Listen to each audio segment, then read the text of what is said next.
ওদের ক্লাস 7-এ যখন শেফা আপু পড়ে তখন থেকে রিলেশন শুরু, তো অলমোস্ট 7.5 বছর হয়ে গেছে। হ্যাঁ 7.5 বছর 7.5 বছর হয়ে গেছে। ফার্স্টে শেফা আপু দীপ ভাইয়াকে অনেক ঘুরাইছে, 1 বছর মতো ঘুরাইছে। দেন আমরা যখন একই স্কুলে আমি শেফা আপু দীপ ভাইয়া পড়তাম, তো আমরা ক্লাস 6-এ ভর্তি হলাম, তখন ভাইয়া বলতো ওকে পছন্দ হয়, ওকে একটু বল বোঝা।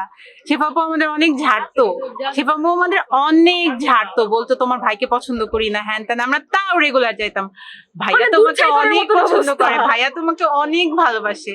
কথা আছে না, একজন মানুষের কথা বারবার বললে তার প্রতি ভালো লাগা কাজ করে যায়। পরে শেফা আপু আস্তে আস্তে ক্লাস 7-এ রিলেশন করলো, তারপর থেকে শুরু হলো। এন্ড ওরা হাসবে কারণ লবডঙ্ক। তুমি বলো, তুমি কি জানো? তুমি তো ফ্রেন্ড।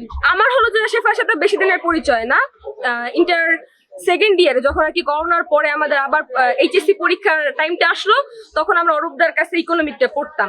তো শেফার বোন পড়তে আসলো, সো দ্যাট টাইম মানে আমি আর আমার ব্যাচমেট আছে অনবী, ওই জায়গা আজকে প্রেজেন্ট নাই, ঢাকা গেছে। তো আমি আমার ক্রাশের কথা বলতে বলতে ওর সাথে আর কি ক্লোজ হইলাম। তারপরে একদিন দেখি যে একটা ছেলে এসে ওকে নামাই দিয়ে গেল, তো জিজ্ঞাসা করলাম এটা কে, পরে বলে কি আছে, মানে আছে। তারপর আমরা বুঝলাম যে আচ্ছা ঠিক আছে বিয়ে বা কিছু সামথিং। পরে জানলাম যে এত বছরের একটা রিলেশনশিপ, তারপর আমরা এরকম ক্লোজ হওয়া হওয়া, আর ওদের খুঁটিনাটি তো খোঁচাখুচি লাগেই গেছে। এন্ড মজা কাহিনীটা বল। মজা কাহিনী, স্কুলে সবাই জানতো দোলার ভাবি, শেফা দোলার ভাবি।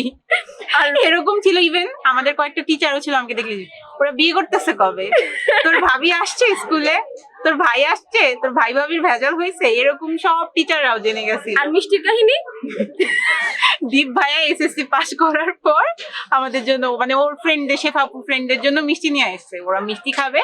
তো সেই মিষ্টি এত বেশি মিষ্টি আনছে, ওর ফ্রেন্ডরা বলে এত মিষ্টি আমরা কিভাবে খাবো, আজকে তোমরা বাসায় নিয়ে যাও, কালকে আবার নিয়ে আসো। তো সেই মিষ্টি আমি আমার বাসায় নিয়ে আসছি। আমি বাসায় এনে বলছি আম্মু এটা আমার স্কুলের ম্যাম দিছে, ফ্রিজে রাখতে হবে, মিষ্টি ধরাই দিছে, মানে কালকে আবার এটা স্কুলে নিয়ে যাবো। দেন নেক্সট দিন স্কুলে নিয়ে গেছে, ওরা বললো আজকে আমরা মিষ্টি খাবো না। মেবি শেফা পর দীপ ভাইয়ের ভেজাল হয়েছিল। পরে আমি সেই মিষ্টি সারা ক্লাস খাওয়াইছি, আমার ভাই এসএসসি পাস করছে, তোরা মিষ্টি খা।